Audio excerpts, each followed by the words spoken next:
that is what we exercised on the first day, where Abaz asked us to actually talk about us for a good 8 minutes. And most of us were actually not sure about what to talk and what not to talk, right? Because most of us actually finished it in like 2, 3, 4 minutes. Very few people took about the entire 8 minutes. Even I couldn't do that, right? Because we're not sure whom we're talking to, what we're talking to. But now, as our comfort levels are different, if the same question is again posed to us, it's going to be a very, very different answer for all of us. And the way we would portray ourselves and, answer it, it's going to be very different. So that is one of the biggest learnings that we learned right now from day one and today. First thing was the introduction, the way you introduce yourself by all of us in different forms. So we talk about trainings not only by talking. Most of us actually remember, or maybe, we tend to remember what is written and we read it.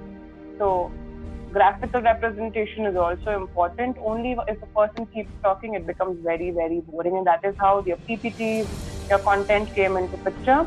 And with a lot of, activities, kind of meditations, we were trying to actually brainstorm and keep ourselves away from everything that was happening around us to try and concentrate better on what we were doing.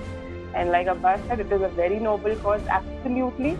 With noble, I think it is actually a very, very higher level of job. When we talk about a trainer, people look up to us, guys. Trust me on this, okay? And the kind of respect that we earn is very different. Product, process, etc., that we spoke about, and a lot more on the content. I believe we've been spoken about doing PPTs, how it is supposed to be, what is the content that is supposed to be in is majorly that we are actually covered up. So on a whole, this is what we have learned through the TPP.